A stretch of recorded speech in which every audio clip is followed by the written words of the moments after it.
Toast is the exchange student that you have like a 3-week affair with. Fake. We can see that you don't have pants on. Somebody hit somebody with a pie. Do something.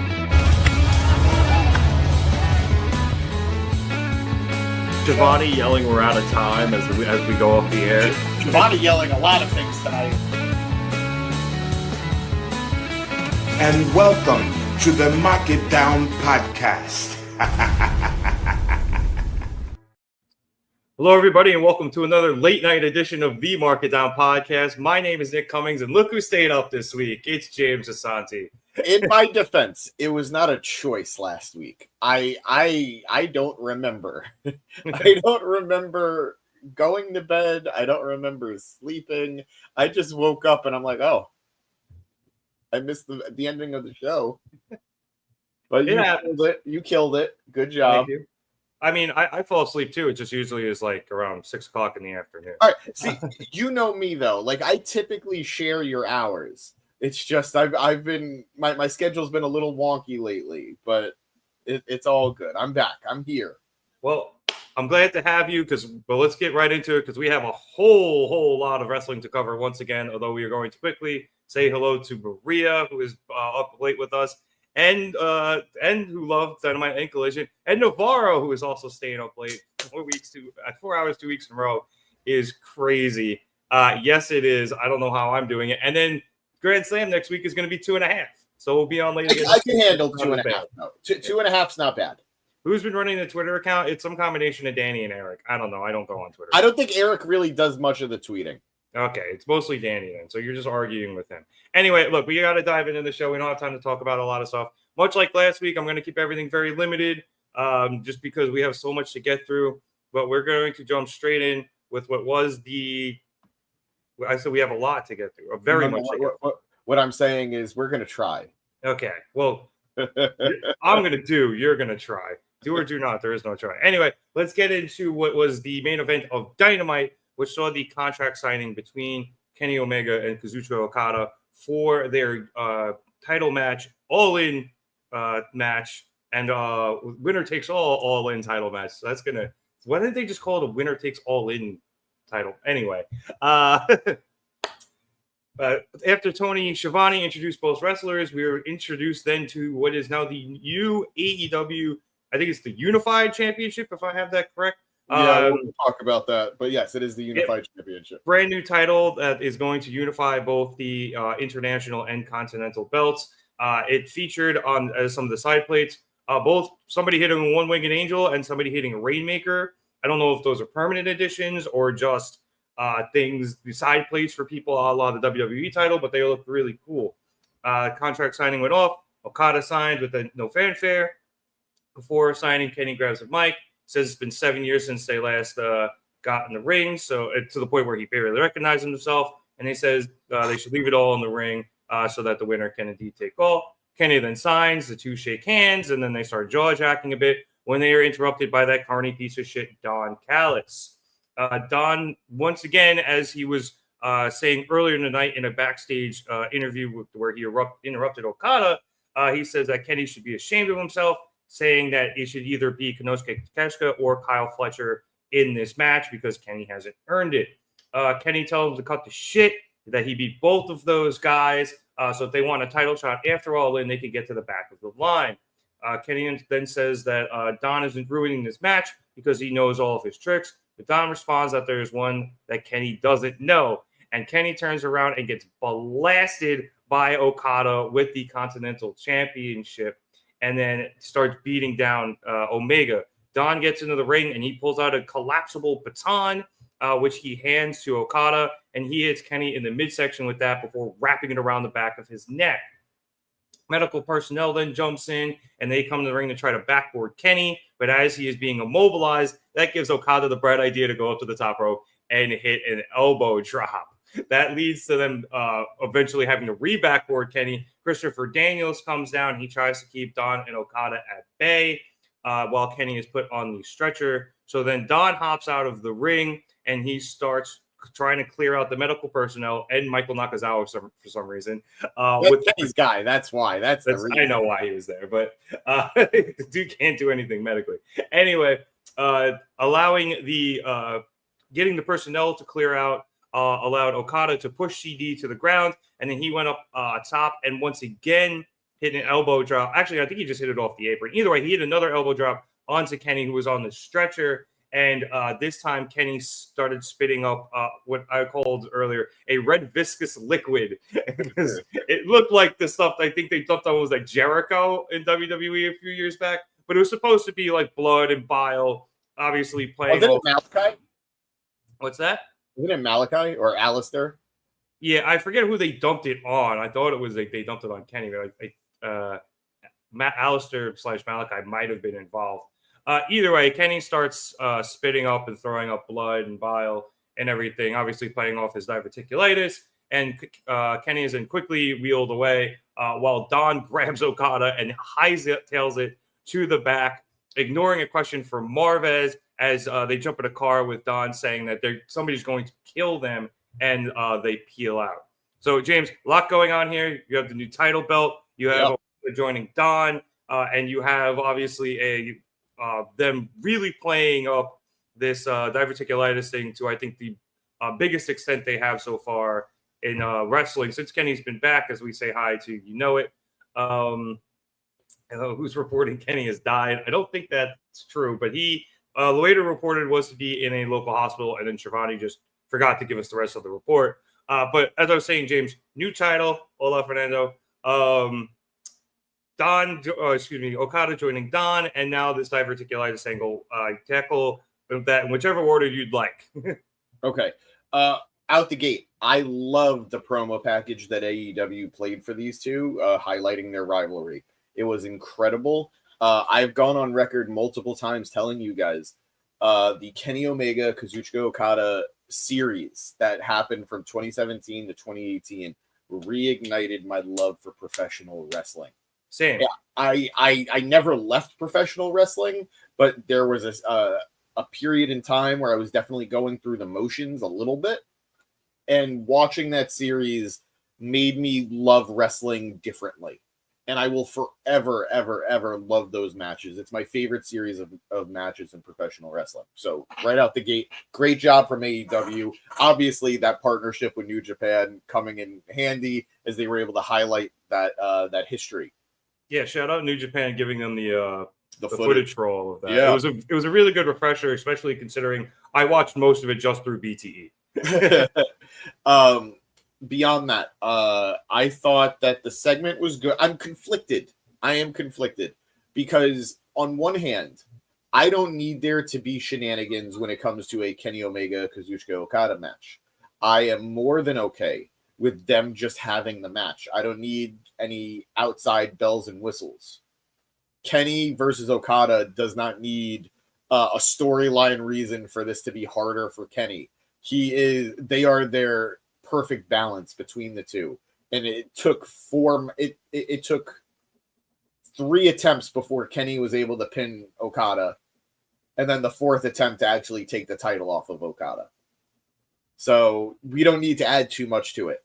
That said, I really, really, I hate that I'm about to say this. I am happy that Don Callis is involved in this. Despite me wanting Kenny to be permanently severed from all things Don Callis / family, Don was such a huge part of the original series between Kenny and Okada. His commentary in those matches. I know I don't think Don is ever going to make anyone's top 3 list of commentators, but Kenny was his guy even back then, and his commentary during those matches helped make those already incredible matches feel even more legendary. Yeah, he was great. To incorporate him here feels right. Especially because he'll probably be on commentary then. Exactly. That's all this was, actually. It was a way of getting Don to organically be on commentary. So I'm fine with all of that. I'm always kind of weird about, like, I'm never thrilled when wrestlers have real life injuries and then they get incorporated into matches. Not because I'm like, oh no, that's too much, or oh no, that's inappropriate. It's just a matter of, I don't want this guy's weakness to always be this thing in every match. Like, Matt Jackson's back. every match for years was his the target. It was also a bit, but yeah. Of course. Stone Cold's knees, Cope's neck, all of those types of things. It just becomes repetitive. It's like, oh my God, the heel is going after the injured body part. I get it, but then it just becomes a little formulaic. And that's sort of what I'm worried with Kenny and the diverticulitis. I don't want to just believe every match that I'm watching, I've got to be worried about Kenny's guts literally exploding. Is that already a real life fear in some ways? Sure, but there is a difference. So I think this is their way of not having Kenny at the Grand Slam next week, which is weird. I'm sure Mexico would have loved to have Kenny, but I'm sure this is their way of just building the drama a little bit. But again, I don't think this is a match that needs that artificial drama. You just have the two of the best wrestlers in the world gearing up for a fifth match. Sold. It also might just be a way to get people to boo Okada, because I think that's going to be difficult as is. And they're probably still not going to, but this helps a little bit, I guess, for lack of a better phrase. I get that, but again, this is almost a match. I don't care if you're booing anybody. Yeah, exactly. Okada could play the heel, and that's how it was in Japan, too. By all accounts, in the first half of that series, Okada was the babyface and Kenny was the heel. But both men were getting cheered. As we got towards the end of that series, more fans were cheering Kenny. I don't think anybody was ever really booing Okada, but it became the momentum sort of shifted towards Kenny. Yeah. So if that was sort of what we got here, I would have been okay with that too. But we have our heel, we have our adversity in the family, and now Kenny has a bigger mountain to climb. So, figuratively, Darby, you still ruined everything. But yeah. Well, that's a different part of the show, which we will get to. But as for the new title belt, James, I like the look of the belt. Excuse me, I thought it looked okay, but don't love the name. I don't like it at all either, and it's worse by the fact that it is on the belt. So there's no switching. I mean, I guess they could. They did it with the All Atlantic into the International. Yeah. But Unified feels like a big deal. It feels like something that you put on the world title. You know, right? You don't necessarily put it on the mid-card title. And I think I understand why, but I guess they just didn't want to call it the Intercontinental title. But it's not even like they would have been the first people to have a different Intercontinental title than WWE. New Japan had an Intercontinental title. Yeah, RIP. So I think the belt looks really nice. I wish the gold was a little bit darker. It's a very light gold. But I think it's great. I'm sad because I love the International title. And Same. I love the Continental crown. The Continental less so, but I really did love the International title and really liked the Continental title. So it's kind of a bummer that those belts are going away. But the Unified title, I like it in concept. I would love for them to come up with a better name for it. Unified just feels kind of weak, in my opinion. But it is, in my opinion, it is a pretty belt. Yeah, I like it. Maria seems to really like it. As in terms of it looking like a belt, like I said, I don't love the name. Again, like you kind of said, it feels like it should be almost around near where the World Championship be, especially if you have something like the Unified World Championship. That sounds more official than. Yeah. So just having it just be the Unified one is weird. I wish I could keep the belts apart. I didn't mind them being apart. I know a lot of people do. Maria gets again in the comments here saying that the titles, this will click. All right, don't click. Fine. There it goes. She's saying the titles had to be unified.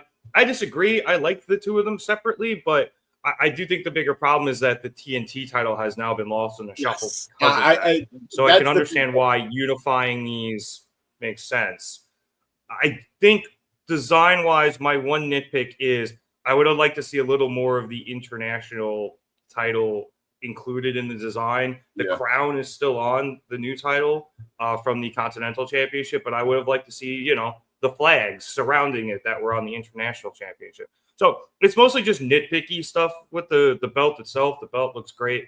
But other than that, look, this has to happen. So I'm just, going to get my complaints out now and just leave it at that. Yeah, I'm more or less with you. I'm not upset that there's a unification because I do think the TNT title is going to benefit from this greatly. I don't think we necessarily needed 3 mid-card titles, especially. I would have been fine with it if we would have seen them all booked well. But clearly they were not all being booked well at any given time. Okada would go away months at a time. The TNT title feels like an afterthought. Doesn't matter if it's Adam Cole or Danny Garcia, or I don't even know who Danny got it from, if I'm going to be honest. I don't really remember. You're going to have to give me a second on that one. Right? I don't remember it, but yeah. So it's one of those things that it's hard to juggle. So for that alone, I'm okay with them unifying. I just wish, 1, there was a better name for it, and 2, it was handled a little bit better. But it is what it is. Just going to the comments real quick. Maria asking, is Okada still with the Elite? I think yes. I think the answer is yes. He is still with the Elite, but he is doing his own thing while Matt and Nick are being EVPs and dealing with a problem within AEW. So I think it's just a matter of this group all has their own individual goals. Fernando saying Don doesn't need to be a part of this. I don't need him to be a big part of the story, but if this is how I think the only reason we're here is for him to do commentary, which this is one of the few instances that I'm very, very okay with it. Maria saying that the blood out of the mouth was unnecessary. Probably, but I liked it. It was campy, but in a night that didn't actually have much blood to it other than the first matchup, which I think was an accident. It absolutely was an accident. Until I think it sold the severity, so I'm okay with it. A little much, but I'm okay with it. I think we also had to distinguish between how bad this was compared to the other 10 times Kenny has been hitting the abdomen. Yes. It happens at least once a match. Although it's happened less in his matches of late. It's mostly just been Okada sneak attacking him and doing it. But I think they just had to up the stakes a little bit with it just to emphasize it. My only thing is, because we've seen this from Don already, that fucking stick is going to be incorporated, and that baton is going to be incorporated into so much moving forward, and it's going to suck. Better than the screwdriver. Yeah, I hated the screwdriver. So this is better. Yeah, but I just know we're going to see it all the time. It takes a lot longer to kill somebody with a baton than a screwdriver. It depends how creative you are. That's the LAPD. You know it. Saying that he's the heel, you cheer, bitch. Very Okada-esque. I appreciate it. Book it. Maria saying the belt looks beautiful and that the titles did need to be unified. We already did that. Fernando agreeing that there were too many titles in AEW. And Maria saying Fletcher will bring attention to the TNT Championship. I think he wins it soon. I think he wins it soon, too. I think there just needed to be space for this title. The TNT title is almost 90% of the time on Collision. Yep. And it's because you needed to spread it out a little bit. The Continental title, I don't know if it ever had a real home because Okada was always just sort of jumping around. I feel like when Eddie had it, he was on Collision a lot. I think so too. But the international title was primarily a Dynamite title. Yeah. So now that we have only the two moving forward, I could see them going back and forth a little bit here and there. I think TNT mostly stays on Collision because Collision is mostly on TNT. Yeah. But yeah, it does allow for more freedom. Although we have been seeing Adam Cole show up a little bit more on Dynamite. All right, we're gonna have a whole month to talk about this build. So let's move on. Let's go to the top of the show. Real quick, we had Hangman Adam Page arriving at the show, and he was talking with Christopher Daniels, who is saying that there's a long time between now and All In, which I just mentioned. Thanks, CD. And the Hangman's going to have to deal with Claudio, Wheeler, and Marina, along with the Bucks continuing to only look out for themselves. So CD says that he's got some friends in the locker room who are willing to help Hangman since he can't do so himself. But there's also a lot of people back there who don't exactly like him. So maybe Hangman should work on rectifying some of that. Hangman then heads into the arena where Moxley is seen hiding under a baseball cap as Page passes him. And then Mox has Claudio Wheeler and Marina follow him, which sets up the rest of the show for Hangman. And then we led into the other headliner of the evening, which saw Will Ospreay take on Swerve Strickland in a rematch of their match from last year. I believe it was at Forbidden Door, but I could be wrong. It was. Yep. As James mentioned, there was some blood early in this match. Ospreay, I think, accidentally busted his nose. I don't think he broke it, but he just got some sort of nosebleed, and it was leaking. So that became a bit of a factor, but it didn't really end up impacting the match too much. You had Swerve tweaking his knee at multiple points throughout the match, which became a big plot point, as was Swerve attacking Ospreay's neck and spine, which he seriously fucked up when he missed. Swerve ducked a hidden blade, and Ospreay just went flying into the turnbuckle, and that completely screwed everything up. Later in the match, we had a great sequence where Swerve hit a Deadeye to counter a Styles Clash, which was a bit of a callback, I thought, to Ospreay's match with Hangman, where Hangman hit a JDL driver, which I thought was really cool. Yeah. That led to Swerve missing a Swerve stomp and then tweaking his knee again, and then getting blasted by a hidden blade that he was able to kick out of. Towards the end of this match, I'm just going to read out this sequence because it was the only way I could write it down. House call, Swerve stomp, kick out, arm snap for the breaking arm, like old school Penta style. House call countered with a hidden blade, Stormbreaker kick out. Ospreay then got Swerve in position for the Tiger Driver, and after some hesitation, he decided to hit it, but his arm gave out, so he wasn't able to. Swerve then countered and hit a fucking vertebreaker, followed by a house call, but Ospreay rolled out to the apron with about 30 seconds left in a 30-minute match. Swerve attempted to climb to the top of the turnbuckles, but his knee gave out on the way up, and because of this, he took too long, and we got to the time limit draw, which was unfortunate. The clock running out right as he got to the top. Prince Nana then grabbed him a mic, and Swerve, after saying that he and Will prove that they're the best in AEW and that AEW is where the best wrestle, he says the one way to prove that you are the best is to finish matches, and he requests sudden death from Will. However, the Death Riders music hits, and they surround the ring, but before they could do anything, the Young Bucks come running in from the entranceway and then catch Swerve by behind and take him out, hitting him with an EVP trigger and taking out Nana with a super kick before cuffing both of Swerve's hands to the ring ropes in the corner. The Bucks then have a super kick party before Yuta slides in a bag that contained the shoes that Swerve wore to win Anarchy in the Arena with the thumbtacks on the bottom. By the way, I'm buying those Iversons. I want them. I just forgot to buy them. The Bucks are about to super kick Swerve with the spike shoes. However, Ospreay comes out of nowhere and jumps in front of the super kicks, taking the bullet for Swerve and forcing Doc Samson to immediately jump in the ring, kind of ending all the festivities for the bad guys. The Death Riders and the Bucks retreat, with the Bucks going back through the entranceway and looking less than thrilled that they took out Ospreay instead of Swerve.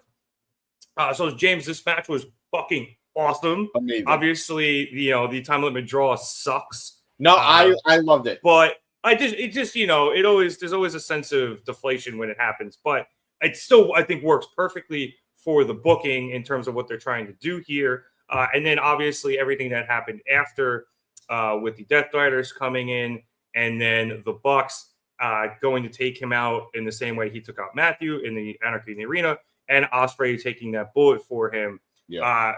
Really well told and well woven story here in this match, and then there's some other stuff happens later that we could touch upon as well. So I was at Forbidden Door last year when they had their first matchup in AEW. Ospreay versus Swerve, where Swerve was the AEW World Champion defending it against Ospreay, and that was such an incredible matchup. Where was that again? It wasn't up here. Yeah, it was here. I don't know. No, I think I went with. It was me and Danny that went. I don't think you could have. I don't think you were able to make it. Right, probably not. Was it Matt? I don't know. Regardless, I had very high expectations for this matchup. I didn't think that this matchup would be able to live up to the first match. just because of how good it was. What happened? No, I was looking where it was. Yeah, it was on Long Island. I wasn't able to make it. Yeah. It was on Long Island, excuse me, at UBS. I don't care what Long Islanders say. It's in Long Island. No, New Yorkers say that generally, so I had to correct myself. Not every New Yorker's right. But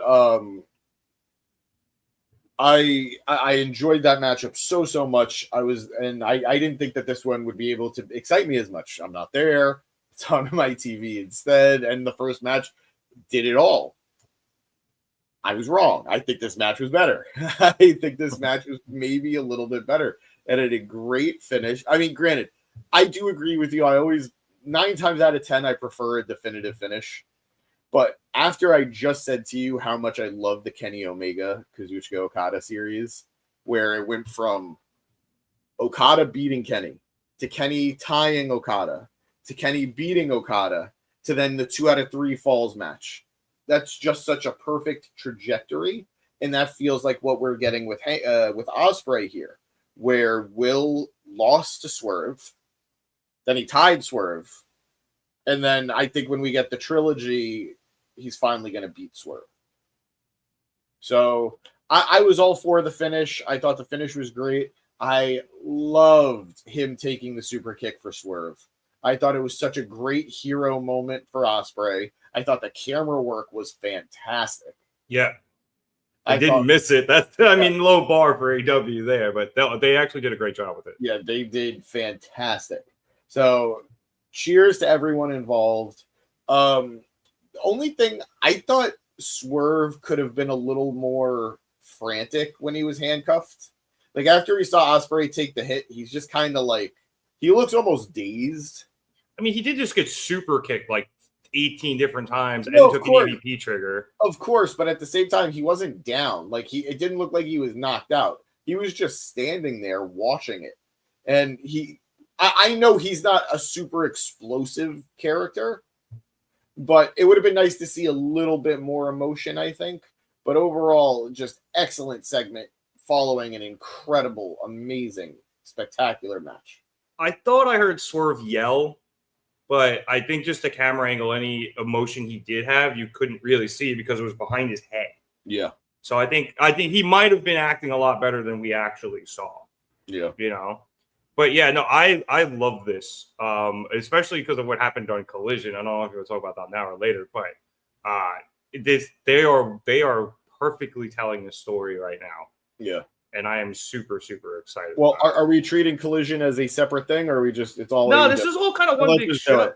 Yeah. All right. I did want to say, to agree with here, saying Will's timing was dead on too perfect. Like, yeah, he got in there, right? Like, to the point where, like, I didn't even realize he was there until I saw him collapse. Yeah. It was perfect. And Maria calling this a top 5 best Dynamite match ever. Funny enough, Will has 2 of them.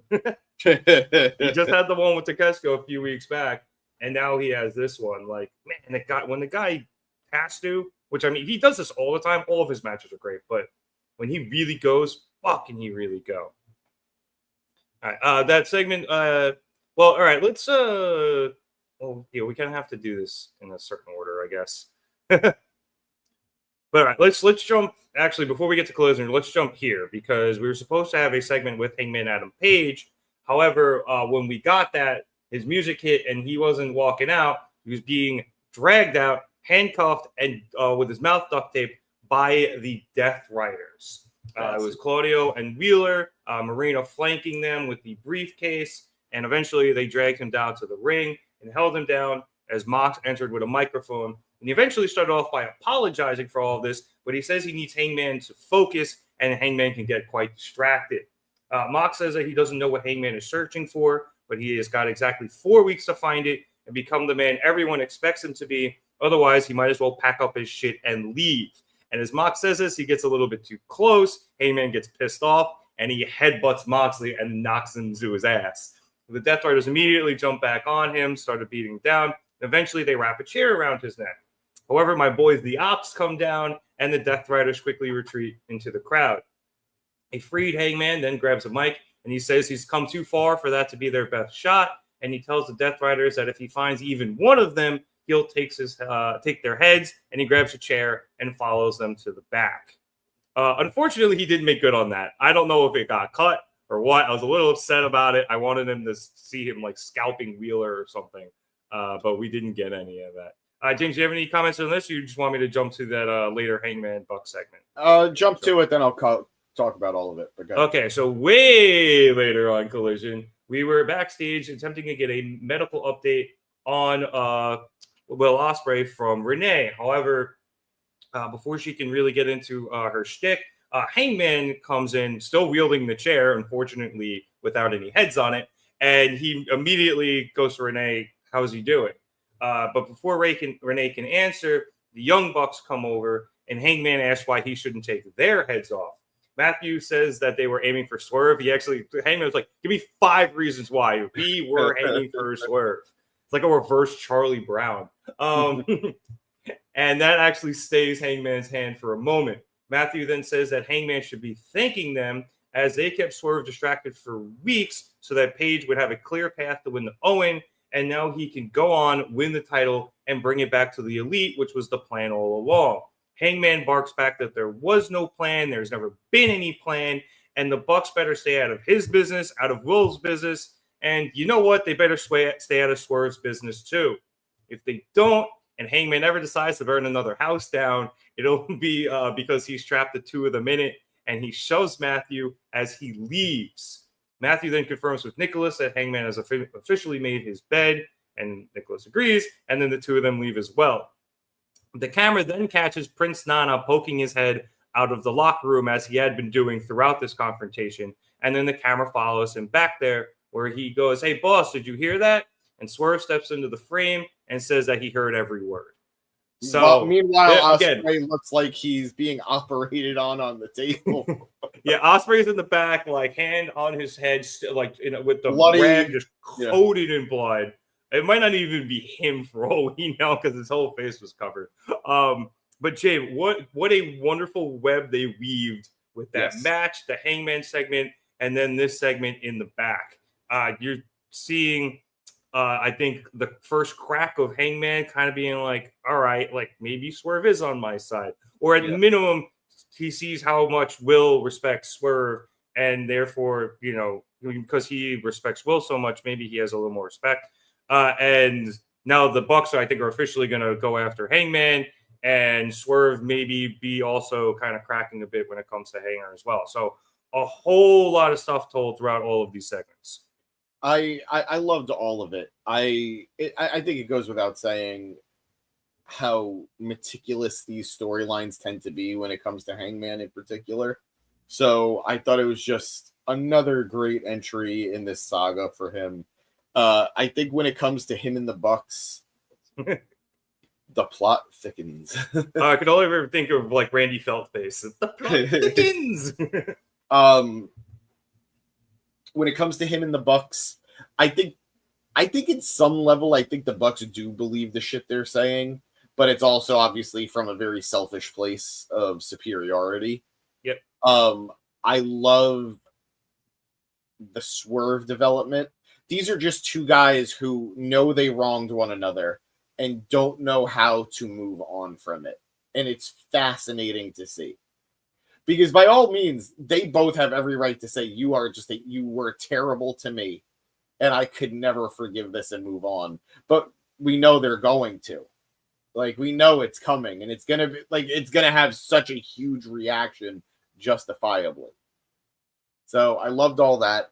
I loved Mox treating Hangman a little bit differently. He says, you've always been a unique one. Yeah. Right? You've always been a little different. I've been watching you for a very long time. And it's true. Hangman isn't like a lot of the people that most of the people Mox has wrestled in AEW, especially along this Death Rider gimmick. This is a guy who is fighting for something a little bit different and is fighting for himself a little bit differently.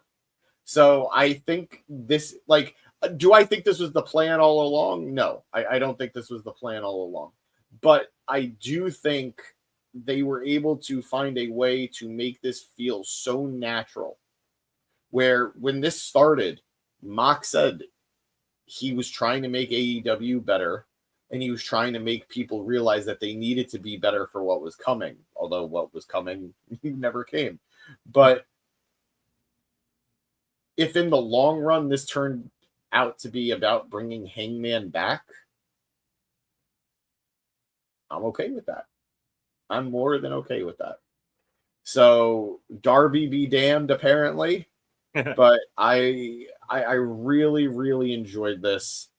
And the Death Riders just feel incomplete without Pac. Yeah, a little bit. Right? They went from being like a gang to like a trio plus Marina.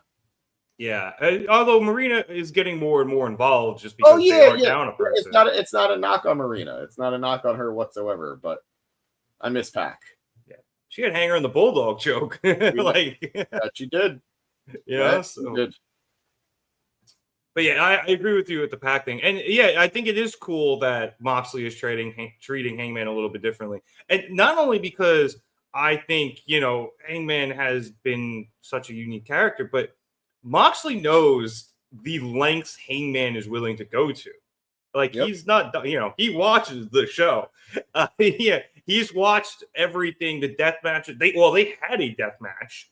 And then, he watched the death match with Swerve. He watched the cage match with Swerve. He watched him burn Swerve's house down. Moxley's smart enough to know not to fuck around with Hangman too bad. Else, you send him back over that cliff and risk dying or something worse. So Moxley's almost kind of tiptoeing a line a little bit. It's I want this guy to challenge me. I want to see if he, really is who everyone thinks he is. And he's got to find that before All In if he wants to win. But I don't want to send him back over that edge because I will lose more than just my title. Yep. So I think it makes for a very intriguing storyline, which is oddly enough happening at the same time and parallel to the most intriguing storyline, which is, as Maria put it, the babyface Avengers assembly. So that's what it's going to be at All In. Be ready, everybody. Yeah, no, it's going to look like Endgame. And I would, don't be surprised if Darby is involved in that, and he's he's the Captain Marvel coming out of the sky, probably quite literally. No, I think the Captain Marvel coming out of the sky is going to be Brian. Oh yeah, maybe that too. I think it's going to be Brian. I think he's going to be, to take it to something else, I think he's going to be the Undertaker. Yeah. Yeah. Yeah, that makes the most sense. Yeah, that's a good call. Darby will probably zip line in from somewhere, though. Although, I will say this. They're having it's in Texas. Yeah, that new stadium, that roof is high. They got to build baseball stadium roofs a lot higher than they do basketball arenas. So, we'll see if he actually can come in. He'd probably have to zip line in fucking old school Shawn Michaels style. That would be more realistic than him coming down from the ceiling Sting style. But yeah, this has been, as I said, perfectly written so far and perfectly plotted out. So every week I'm just more and more intrigued by what's coming next with them. Likewise. All right, let's get back up to where we were earlier in the show. So after Ospreay got killed by a couple of sneakers, we went backstage with Kazuchika Okada. This was the interview I referenced earlier where Renee asked Okada if this version of him was ready for this version of Kenny Omega. But Okada never got to respond because he was interrupted by that carny piece of shit, Don Callis. Don asked why Okada was in this match instead of, like I was saying, Fletcher or Takeshita, whom he says has had a better 6 months. But as he's doing so, Don pokes Okada's title. So Okada grabs Don's finger and kind of twists his arm, which leads to Takeshita, Fletcher, and Archer stepping in. And Okada kind of looks around. He's like, all right, he lets go. And then just gives Don a bitch and leaves. So we had that. We then came back from commercial to something that was filmed earlier where the Hurt Syndicate took out Komander backstage. And then he was going to be replaced by Mascara Dorada in the six-way tag match. That led into Mistico versus Blake Christian. This is a pretty good match. After kicking out a 450, Mistico met Christian back on the top rope, and he just hit a Spanish Fly to pick up the win. I thought Christian actually looked pretty good here. This was supposed to really be a showcase for Mistico, but Christian came out looking pretty well himself. He got a lot of offensive. He's a good talent. He is a good talent. Yeah, good young and a lot more offense than I thought he was going to get. To be honest, after the match, we get an official announcement from the Hart Syndicate as they come out. MVP introduces MJF, who officially challenges Mistico to a match next week at Grand Slam Mexico. You have a good night. You know, I'd appreciate you coming through this late.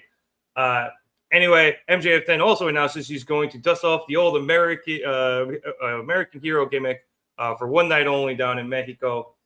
And then after, he drops the flag and has all the streamers go off, he gets in the ring to say something, but Mistico grabs the mic from him and says some very unkind things in Spanish. Once MVP gives MJF a translation, and he gets super pissed off.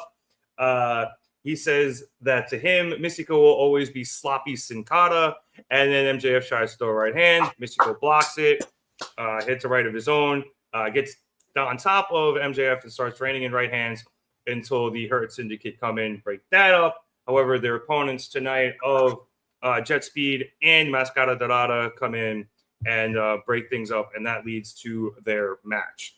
So, James, this was, again, a combination of, it was mostly just hype for next week. Yeah, I thought they did a great job of it. I know Mistico, is sloppy sin cara, but I did, as I said, I really liked this match with Christian. And again, I continue to be very impressed with Christian. And having MJF bring back the All-American Champion gimmick heading into Mexico next week is going to be hilarious. No, I completely agree. I got to say,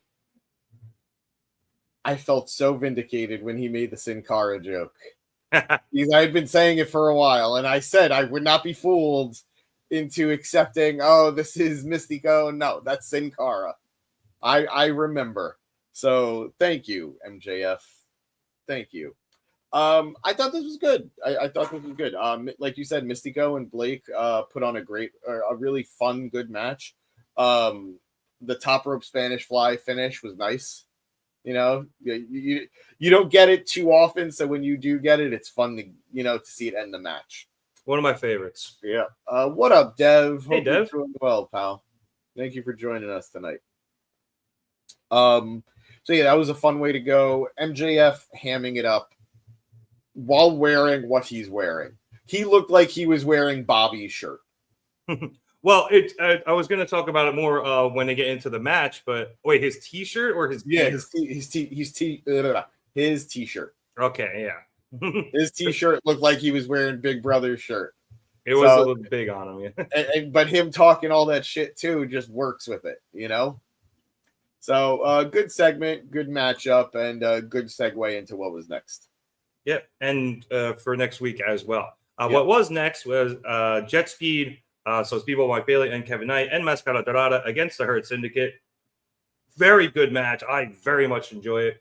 MJF was kind of rocking MVP style gear. Oh, it was beautiful. I actually really liked it for him. It was good gear. And I initially was like, is he wearing a shirt because he's not going to look as jacked next to Bobby and Shelton? Not to say MJF is not jacked, but look next to those guys, everybody doesn't look jacked. Yeah. But then MVP on commentary said it was kind of styled after him. So that was a good look. But we jumped to the end here after the Hurt Syndicate got taken out on the outside by some high flying. Dorada, who had hit I think it was an SSP onto MJF on the outside. Him and Bailey threw MJF back into the ring, and Speedball went up top. However, MJF was able to distract the referee, and that allowed MVP to jump off of commentary and hit Bailey across the back with his cane. Bailey fell from the top. MJF quickly capitalized and hit a hammerlock DDT and pinned Bailey for the win. After the match, the Hurt Syndicate laid in the beatdown, obviously, and MJF was eventually able to pull the mask off of Mascara Dorada. Man, did they not pan away fast enough? No, and Dorada didn't really get his hands up as quickly as most luchadors do either. But I felt bad. Yeah, I got a good look at his face there. But Mistico then returned, getting Max to the mat and forcing him to tap out before Bobby and Shelton realized, and then he escapes the two of them before they could come back into the ring. But Jim, this was awesome. Another, AEW matchup where got too many good guys in the ring, to have it be bad. So I really like the clash of styles between all these high flyers and the Hurt Syndicate, who are very much grinded down, beat 'em up type of guys. Yep. There was a point Bobby took Dorada and literally just fucking tossed him like 5 feet out of the ring. So, this was just awesome. Yeah, no, I really enjoyed this. We're ignoring the fact that MJF was wrestling like MVP in a SmackDown vs. Raw match from it was so fun. I noticed he was wrestling very differently, and I couldn't figure out why, and that's why. He was wrestling like MVP, and it was great to see. Like him. So just good all around. MJF is going to have a great match next week against Mistico. I really think it's going to be good. The heat, bro. And more Hurt Syndicate, the better for me. I do feel like, I don't know if it's just me, but I feel like I'm setting myself up for really high expectations that Cedric is going to join sooner than later. Yeah, but I don't know. I'm enjoying what we're getting right now, and the honeymoon is definitely over for Speedball because the guy's been racking up some losses. Fair. I was curious to see how this one went because it looked like they were really kind of trying to push Speedball and Knight to be the next challengers to the Hurt Syndicate. Yeah. So I'm curious to see if that still comes about. But yeah, I feel a little bad for Speedball. He has been losing. Yeah. But still, really fun match, high octane, good stuff. And again, a little more heat for the MJF Mystico match going into next week. All that heat, bro. All right. After this, we had the Hangman Page Death Rider segment that we already talked about. And then we head into another match, which saw the return of Melo to the ring as she tagged with their best friend Anna Jay to face off against Megan Bayne and Penelope Ford. I'll jump to the end here after Bayne hit a double fall-away slam, which was really cool. Penelope then demanded that Bayne tag her in so she can finish Ty off. However, when Ford got her in a fireman's carry, Ty was able to escape while Anna got Bayne in the Queen Slayer over the ropes. And then Ty hit what I think we used to call the Ty KO and picked up the win. After the match, Bayne broke out of the Queen Slayer and tried to attack Ty and Anna, but they quickly escaped. And that led to Bayne sailing down Ford. She actually really did attack Ty there. Yeah, did she get her? She got some shots in, and I was like, whose timing was off here? Because she was punching her in the head. I think they were also kind of trying to build towards next week because Ty was calling Bayne out. She's like, "You're mine next week" or something like that. So maybe not next week, or maybe call Collision. Who knows? But it seemed like they were building towards that. But I like this match. Again, there wasn't really a bad match on this card, even though it was a long ass card. But it was really nice to see Ty back. That girl can still lay in a fucking strike. Good Lord. And it was nice to see her pick up the win in her return. I've missed Ty so much, despite her poor choice in husbands. We're all allowed it, okay? We're all allowed it. It was great to see her back. I loved back in the day her team with Anna Jay. I loved that team. They were a part of so many of AEW's hardcore women's matches, like that time period where we just kept getting the no DQ matches. Almost all of them, or at least almost all of the tag team ones. It was great to see them partnering up again. Nice memory for that. God willing, we are getting closer and closer to those tag titles. Personally, I would absolutely throw my hat in for Anna Jay and Ty. But I'm intrigued by Bayne and Ford possibly splitting up over this. Possibly. We're setting the seeds for that. I hope they don't. Even though it's so weird because I think Bayne needs Ford, but I would love for Ford to be doing more. Right? Kind of. I don't know if she needs her. I think she's been helpful into introducing her to the AEW audience, but like Bayne can go off and try to win singles titles without her. Granted, it's going to be difficult because friggin' the woman with the singles title she would be going after right now is going for her 6th championship next week and isn't losing the TBS title anytime soon. I don't think so. that's kind of a bit of a pain in the ass. It's more so too, though, that it's clear that Bayne isn't super comfortable on the mic yet, and Ford's been carrying a lot of that weight. Yeah. So, but I mean, who knows? Maybe she's developing very well. We'll see. But I hope they don't split up regardless. I would love. I like to see women alliances in professional wrestling. So, Especially too, if we are getting those tag titles, they are a perfect heel tag team together. yes, absolutely, So, absolutely. yeah, you So, need them for the tournament.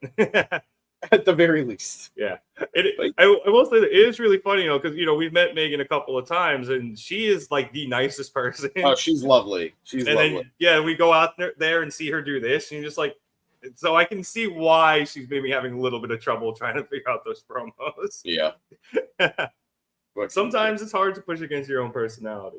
All right. After this was actually the end of Dynamite. It was the Omega Okada first the video package and the contract signing. So we are now moving on into Collision, which saw us open up with Kyle Fletcher facing off against Anthony Bowens. This was something that came about last week, where Bowens challenged Fletcher. We had Adam Cole on commentary. Fletcher was accompanied by Lance Archer, which actually ended up playing a big factor in the match because obviously Billy Gunn was there as well. And after Bowens hit a dive from the top rope to the floor onto Fletcher, the two men were barely able to beat the 10 count. But right after that happened, because both Archer and Billy were standing over the two guys, Archer blindsided Billy and then threw him into the barricade. That distracted Bowens and allowed Fletcher to hit a haluva kick in the corner, and he followed that up with the sheer drop brainbuster for the win. So, James, this was an interesting match because it was good, but it was in such a weird spot because Kenny literally just spat up blood and had to get wheeled out, and then to borrow SARS's joke, it's like, oh, Kenny Omega died, and it's all about the boom. Like they literally had to go right into Collision, so the crowd was still kind of, I think, festering on that. And then we headed into this match, which was good, and I really liked it. And I think the right guy won. Unfortunately, it just came at the expense of Bowens, who, as he's trying to build this new character, could have used a big win and instead, has to unfortunately be fed to Fletcher. Since the return as this new, with this new gimmick and this new purpose, he's taken 2 big losses already.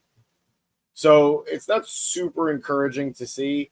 On some level, I'm okay with it because I don't need everybody to be undefeated until the big loss. It's okay to rack up a loss here and there. It makes it more natural when you do lose without it feeling dramatic. But bummed to see Bowens take another big loss here.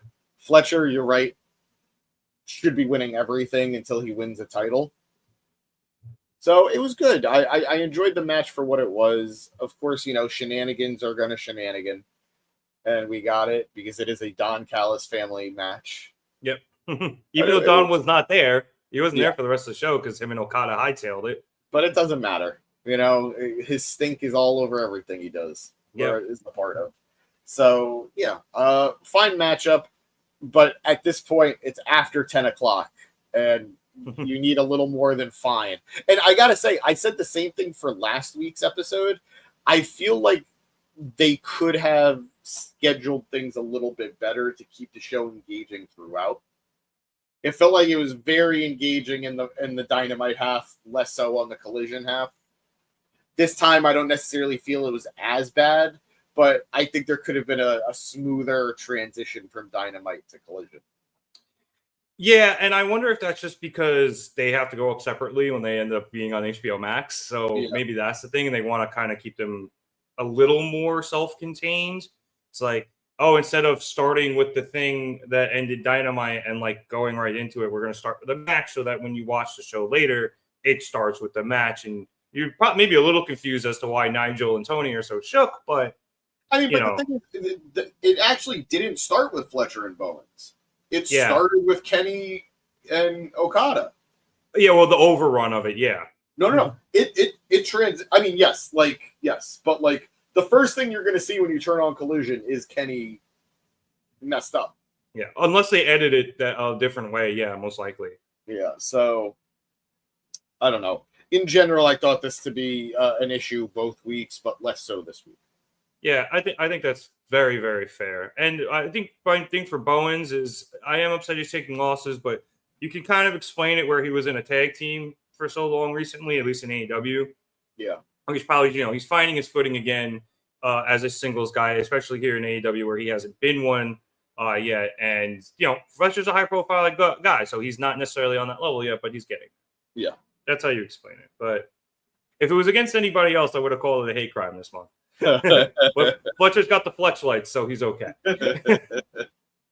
All right.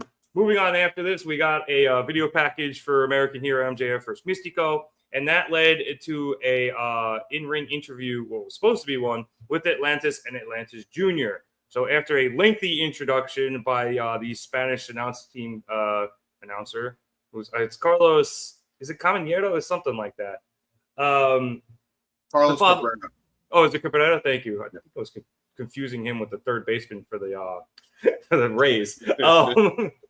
Anyway, he introduces the father and son, and before Atlantis can say anything, they are interrupted by FTR and Big Stoke.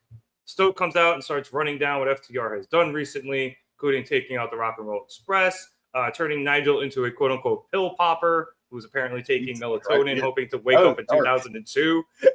But then he said it was melatonin, which was funny. Stokely, like cute Stokely. Yeah.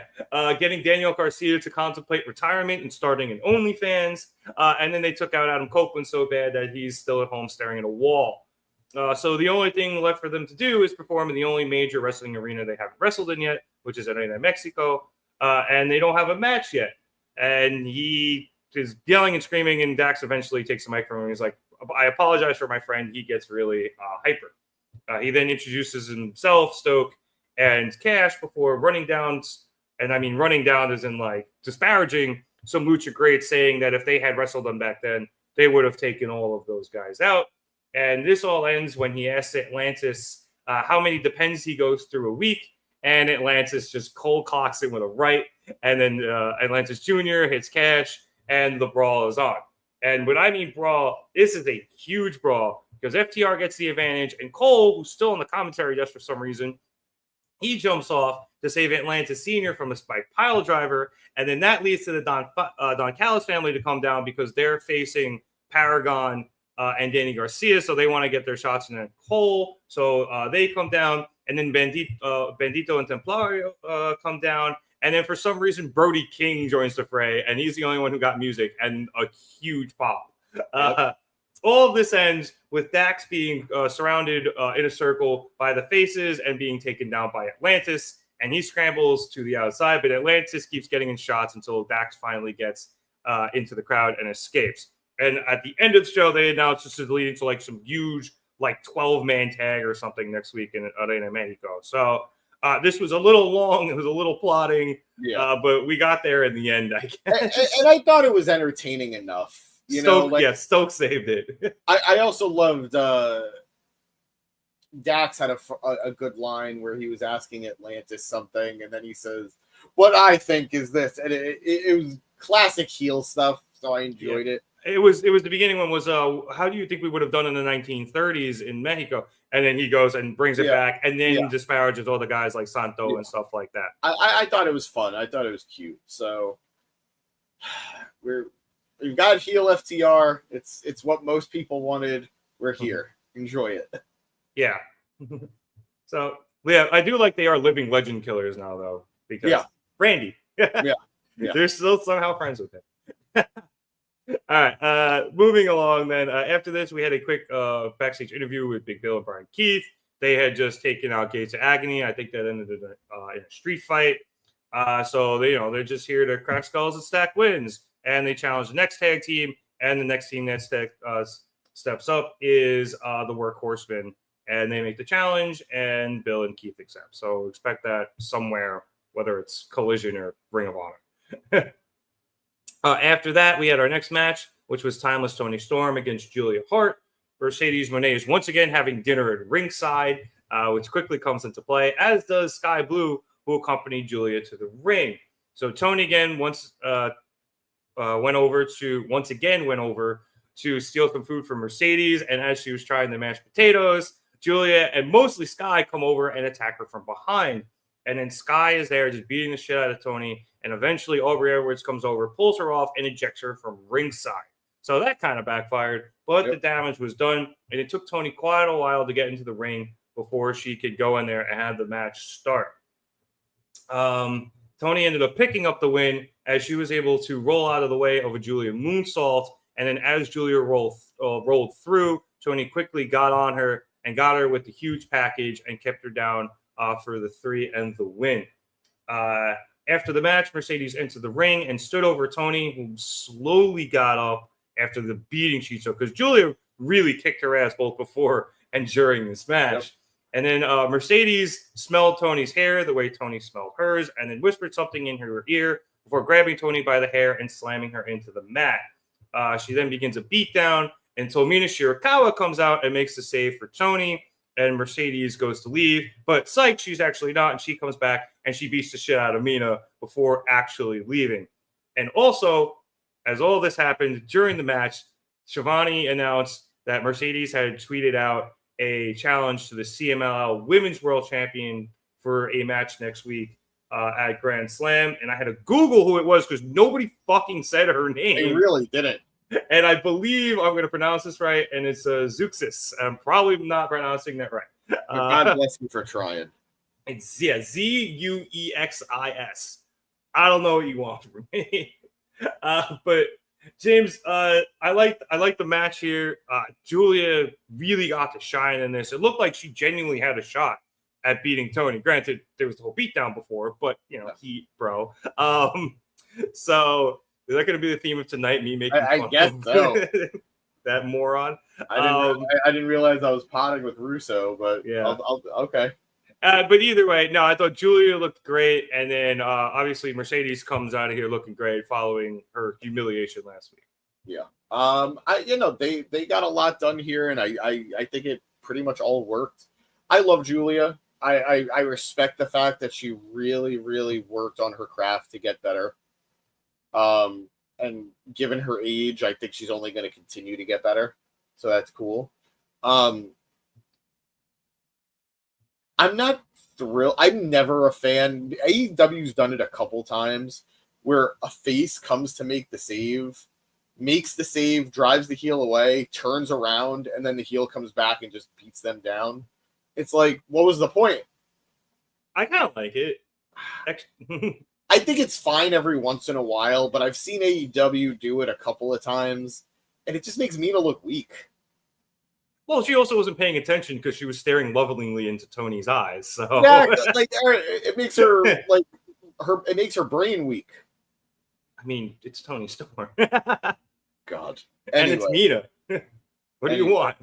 I think we're probably going to get Mercedes versus Mina in the next couple of weeks. Yeah, it's not going to be next week because, Mexico, but it'll probably be the week after. And we'll probably get Toni on commentary, or even better, Toni probably scarfing down a steak, in a very impolite way, as opposed to Mercedes, who was kind of daintily eating the entire time, both weeks. So I will gladly take it. Toni, she could eat whatever steak she wants. She can eat whatever she wants in any way. And I guarantee you there is a sausage on that plate. and a taco. Yeah, maybe. Anywho, bonk. It's late, yo. Yeah. Couple of synapses are firing. But good match between a former TBS champion and the world champion, and I'm going to say a future world champion in Julia again there too. Yeah, 100%. Yeah, good showing. Good showing. Julia also kind of looking like Jeff Hardy, like a shiny Jeff Hardy in the gear. So I like it. It's good gear. I like it. All right, moving on. After this, we got a quick backstage interview with Ricochet. Lexi was trying to ask him about the search for crew, but he's like, Lexi, everyone knows I'm searching for a crew. You don't have to ask. And then Lee Johnson and Blake Christian come over, and Lee says that he saw Ricochet ringside for his match last week, with Christian saying they think they need someone to help guide them. And Ricochet's like, he cuts them off. He's like, yeah, I've been watching you guys. A lot of people have been putting me on to you. And it's really sad watching guys go out there and cosplay Ricochet in the ring. So he blows them off, which I don't know if that kills my theory that they're going to join him, but for now it does, unless they really, really impress him in the coming weeks. Who, Lee and Blake? Yeah. Yeah, I want it to just be crew. He keeps saying the word crew. Yeah, I they were my dark horse candidates, but I guess Tony was listening to me. Tony Khan, that is, and he was just like, nah, let me just make sure that they stop. It's crew. They would have been good with him, though. I really think they would have. Yeah. All right, after this, we got our next match. And honestly, this is kind of funny enough where the crowd started to pick up a little bit. It was the Tony Storm match leading into this, which was Mark Briscoe, Tomohiro Ishii, and Willow Nightingale against my boys, the MXM Collection, and Taya Valkyrie. And this was just fun. It was just huge pops. Everyone was really into it because everyone likes everyone in the ring. Even the heels get pops because you cannot hate Mason Mansoor. It's impossible. And I don't think anybody actually really hates Johnny TV, who was at ringside. And Johnny then by proxy, and then by proxy, everyone just likes Taya. So it works. All those people on my screen, and they still couldn't get Deonna Purrazzo on TV. I know. Yeah, she's not really running with Taya anymore, I guess. So She isn't. It doesn't make any sense, but whatever.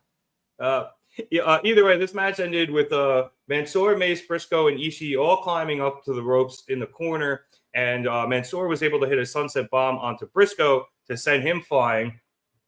And then Willow comes running in and just blows up Mansoor with a pounce before chopping Mace and climbing up the rope with Ishii to hit a superplex on him, which was awesome.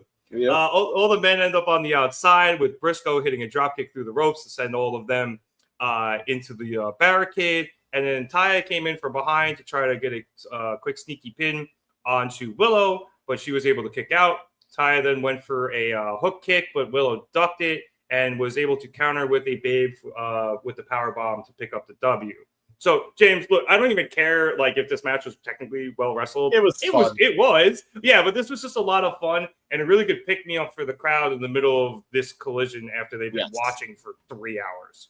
And most importantly, Mark Briscoe finally gets a win. Yes, he did. Oh boy. He needed it. Ishii too. Ishii needed a win too, if we're being honest. Yeah. I was a little upset I missed him at House of Glory the other week, but I couldn't do it. I get you. But I hope you're back.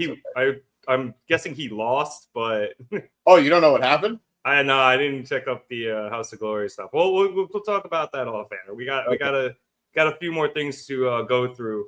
We don't have time for tangents. It's 1:30 in the morning. Fine. But yeah, no, this was fun. There's not much to say about it. Everybody here played their part beautifully. From Johnny TV to Taya to the collection to Briscoe, Ishii, and Willow. Yes. Yes. So Willow's delightful. She will always be delightful. And I'm glad she carried Mark and Ishii to a win. No, I do love that sentence, though. So, and we had a little bit of a conglomeration reunion, which is nice as well. Exactly. So they're always lurking. All right. After this, we actually went to a clip from After Collision last week of Chris Statlander, who had actually been shown briefly watching the match prior to it, but she ended up walking away because apparently, according to this, she's pretty done with Willow because the cameraman was going to ask her a question, but she just turned around and cut the guy off, and she's like, "What? You gonna ask me about Willow again? She's done with me. I'm done with her. It's over." And then she says it's time to remind herself and everyone that she's Chris Statlander. She's one of the best in the division, blah, blah, blah. And as she's saying all of this, Wheeler Yuta comes up behind her and tries to catch up, which dangerous game, dude. Yep. I watch BTE. I know what happens. I know what happens there. Come on.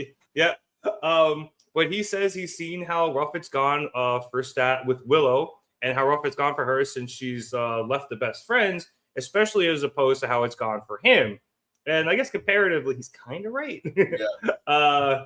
He then offers advice whenever Statlander needs it, and he kind of puts his hand on her shoulder, and she rejects it. But he's like, "All right, I'll give you some free advice now. Stop caring about what everyone thinks about you and just do whatever you want."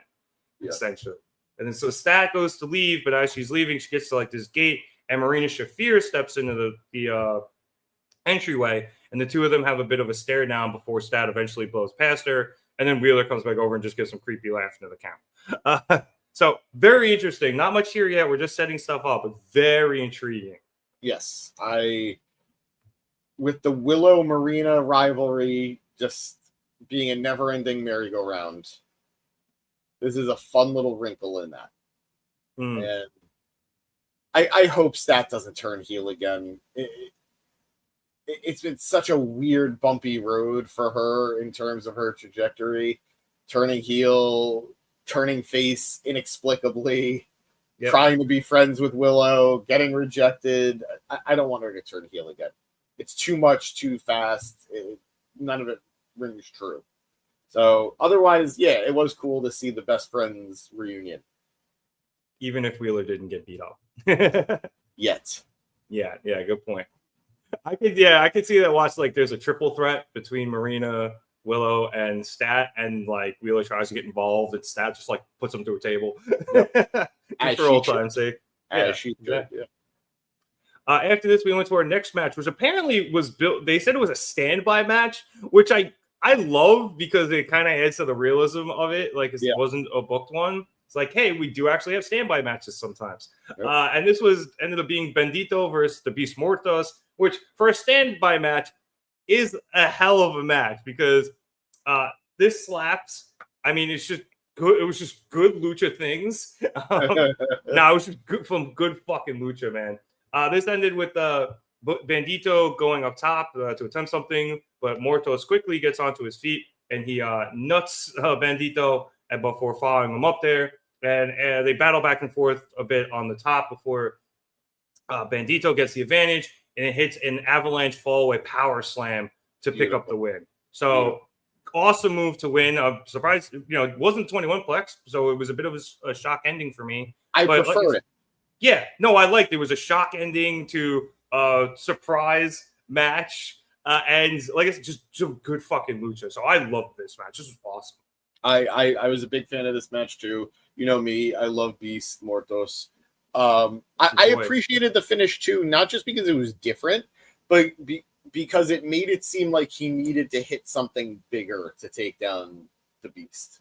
Yeah, it wasn't just his normal. Like, don't get me wrong, the 21 plex is a great move, but it's his normal finish. So the fact that he needed to dig deep and come up with something even grander to put him down, I thought was a very nice touch. So, hey, you said it. Good lucha things. I feel like we got a lot of that throughout the night. Yeah. So I very much enjoyed this matchup. And there was a joke somebody on commentary made that we're finally acknowledging that Bandito is the Ring of Honor champion. I don't know. I was like not in and out, but I didn't catch all of it. But yeah, man. It'd be great if the Ring of Honor champion was doing a little bit more, right?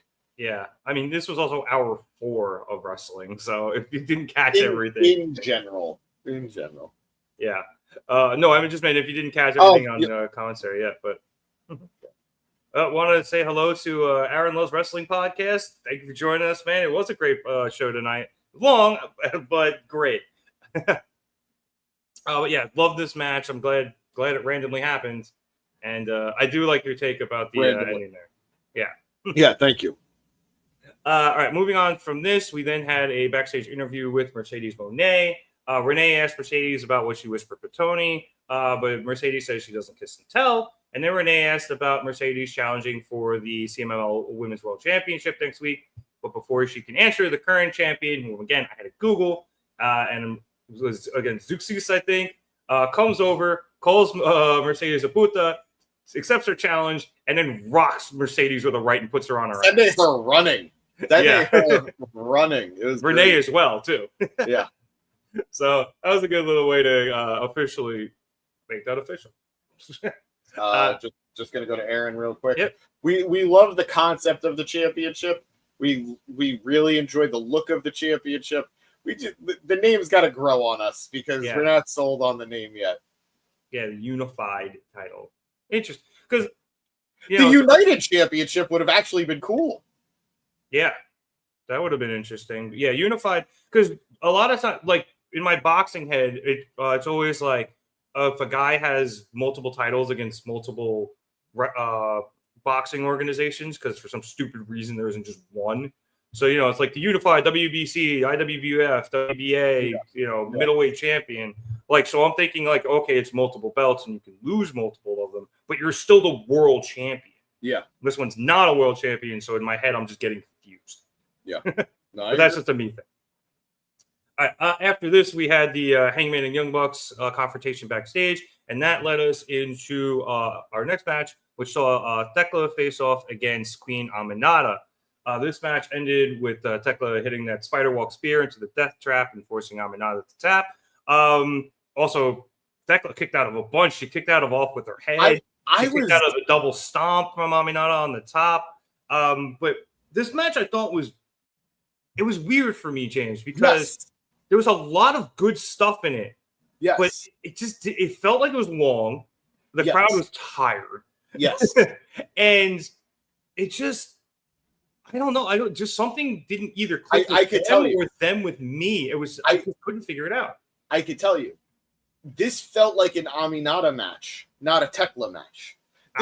This was supposed to be Tekla's, like, as far I'm sure this was her first matchup on AEW TV. Second, she fought last week against Lady Frost. Yeah. Won pretty handily. Although we gotta put more respect on my girl, Lady Frost's name. And then Thekla refused to release the hold, so Aminata made the save and then challenged her to this week.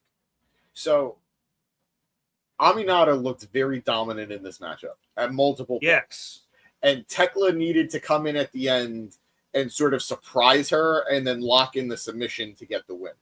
So I don't know if we're portraying her as she is the poison spider. So maybe the idea is she needs to lure her victims or her opponents into her web to get the win.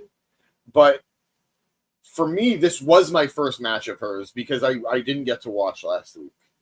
And I felt like I came out of this way more excited for Aminata. And I previously loved Aminata. It's not like this is a newfound love for Aminata, but I was expecting more from Thekla.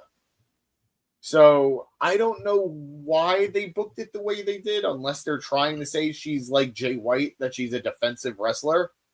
But she wasn't even defensive. She survived. She just survived. Yeah, she got her ass kicked, and it was a very kind of like plotting match too, which compared to last week, and maybe it's just a thing with Lady Frost, who works a lot in Mexico with luchadores and stuff.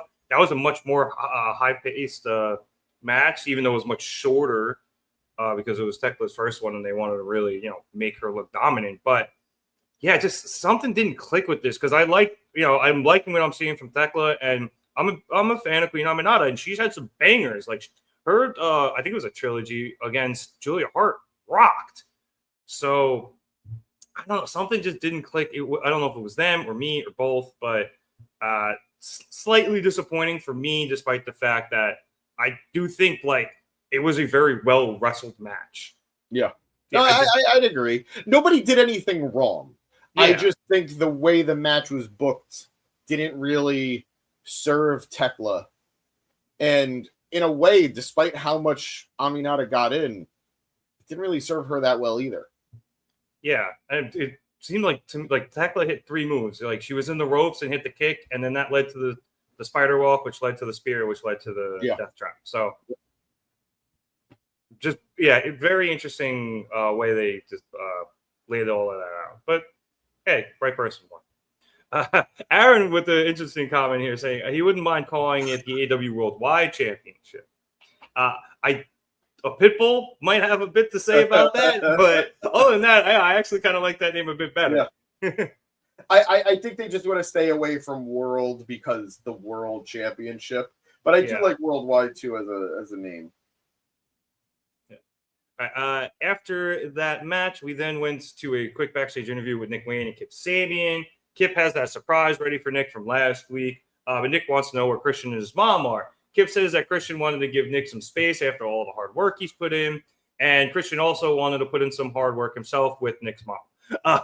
So Nick starts to protest. Son of a bitch. But Kip is like, no, stop. I have your surprise. It's your highlights from Best of Super Juniors. And it's a bunch of Nick getting his ass kicked and losing.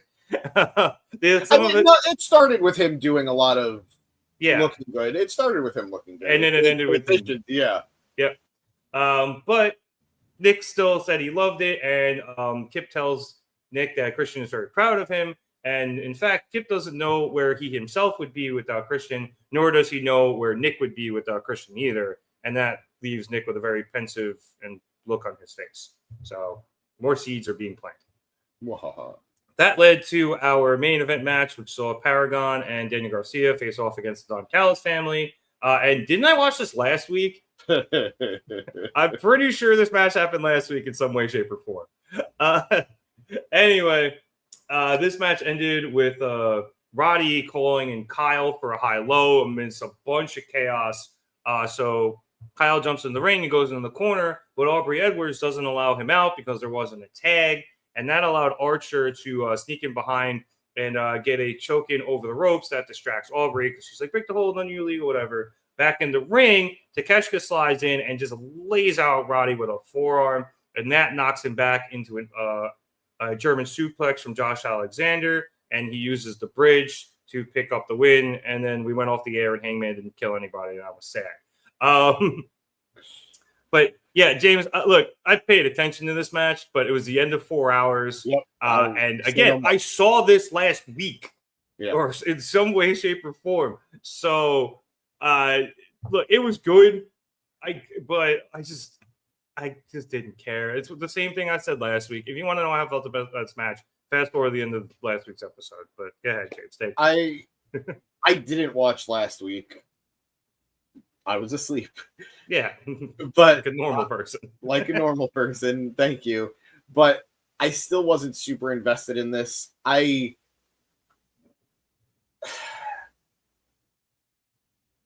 Daniel Garcia and Adam Cole either need to turn on one another or actually become part of a team, because I don't like this sort of like uneasy alliance that they've had or whatever. The match had some fun spots. Like, I liked all the baby faces locking in submissions on the heels. That's always a fun spot to see, you know? Yeah. And then Archer just completely blowing it up by throwing Kyle to Roddy. The match was fine. Roddy taking the pin makes sense, I guess. Yeah. It makes sense, I guess. Not thrilled that it seems like Josh's finish is just a German suplex now. I don't know if that's his finish. I mean, it was the combination of the forearm with the Takeshita. I think they've been using that as a finish when they're tagging. If it's a tag finish, I'll take it. Yeah, I think because they were, up until a couple weeks ago, they were undefeated as a tag team together. Yeah. So I think that's the finish they've been using. But the singles finisher is his usual finisher, I think. The C4 spike? Sure. Yeah, that one.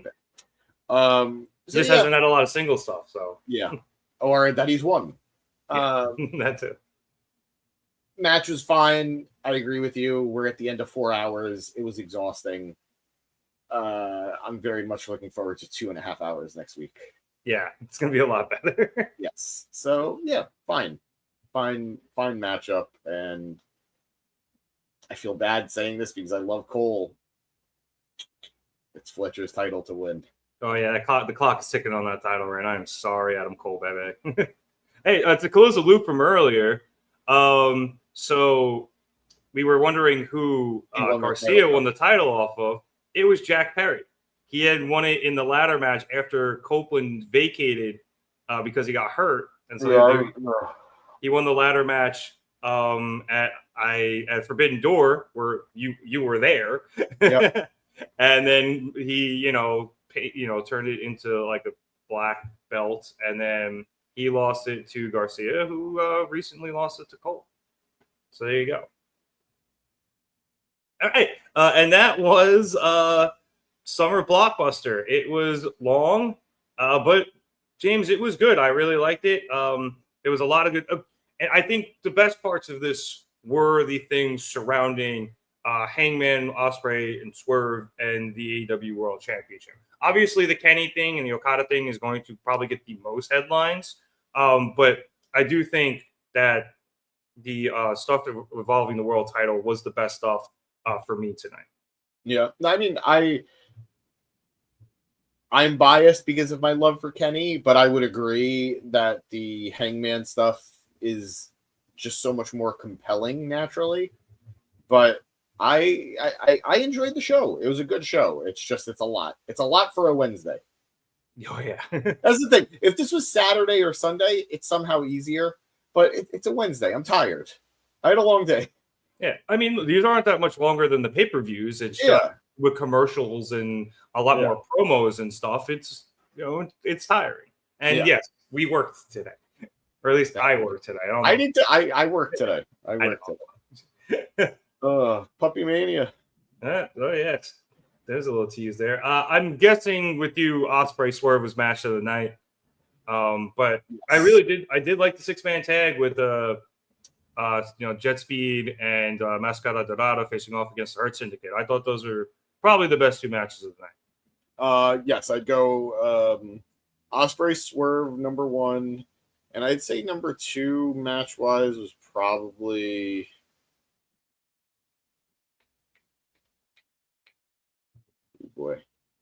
Not the Hart Syndicate. Yeah, let's go Hurt Syndicate versus Jet Speed. Yeah, again, I didn't think anything on this card was bad in terms of wrestling. No, not at all. There was a very clear high peak. Yeah, which was the start of the show. Yes. But I do think there was a lot less wrestling on this 4-hour show than there was last week. Yeah. I mean, I was able to burn through I burned through everything last week in an hour, and granted, it was just me. But it was a lot easier to, recap the wrestling matches. Admittedly, because I could say a lot less for those than running down a lot of these promos, which I caught a lot out of. So, it was a bit more promo work tonight. So, not as many matches to choose from, but still some great ones near the top of the show. Yeah. All right, but this is the bottom of our show. So, thank you so much for watching us here at the Market Down Podcast. We'd appreciate it if you liked and subscribed. If you like the show, let us know that you're enjoying what we're doing, and we can continue to do it. And if you subscribe here on YouTube, you can continue to get all of our great shows week in and week out. Now, normally I say for the UTNA fans that the Gym Pack Zone is tomorrow, but James is so fed up with Impact right now. I think my plan is, full disclosure with everybody, I think my plan is to start again with Against All Odds, which is the upcoming premium live event that TNA is going to be hosting. I plan on attending Slammiversary next month. That is the goal at the UBS arena. Good for TNA, right? Yeah, UBS. Yeah. It's a good arena. It's really nice. I mean, fuck the Islanders, but it's a nice arena. Yeah. I plan on it. I'm just so disillusioned with how TNA is being handled right now that it's hard. I want to make a video talking about it. It's just, I don't want to some might say that I have a tendency to get a little over emotional when talking about wrestling. And I don't want to, I want to sound respectful. I want to sound professional when I talk about it. And it's just been a constant kick to the shins when it comes to TNA. Yeah, I mean, I've been watching, and I can, even as a very casual observer, I can agree. So I'm sure the Gym Pack Zone will be back soon. But so for those of you who are Impact fans, subscribe so you can, see it when it comes back. But in the meantime, we will continue to cover, AEW Dynamite every week. Next week is Grand Slam. Again, 2.5 hours. So we'll be on a lot earlier next week. Thank God. But be sure to subscribe for that, and we will do our best to cover some big-time WWE and other wrestling stuff as well. For those of you who want to check us out on social media, you can, in the description below, you have all the links for Twitter, Facebook, Instagram, TikTok, and Blue Sky. And then if you are watching over on Facebook or on Twitter and you want to follow us on other stuff, Twitter is at marketdown_pod, Instagram at marketdownpod, youtube.com/marketdown3665. Blue Sky is a marketdownpod.bsky.social. And as always, what? God bless you for being able to do all that off the top of your head. Well, at the first three are easy because they're literally at the bottom of the But screen. still, you finished strong on your own. Yeah. Good for you. And of course, if you just search Mark It Down Podcast on any of our socials, you'll be able to find us real quick. Aaron, I do see you in the comments. If you want to collab with us, let us know. Follow us on one of those things. Yep, and we can get you there because there's not really a DM thing for YouTube. But James, you got anything else before we get out of here at 1:55 and counting here on the East Coast? I've missed you, buddy. I'm happy to be here. We'll be here again. I don't know that I'll be here next week. I might be at a Yankee game, but I'm going to see what I can do. All right.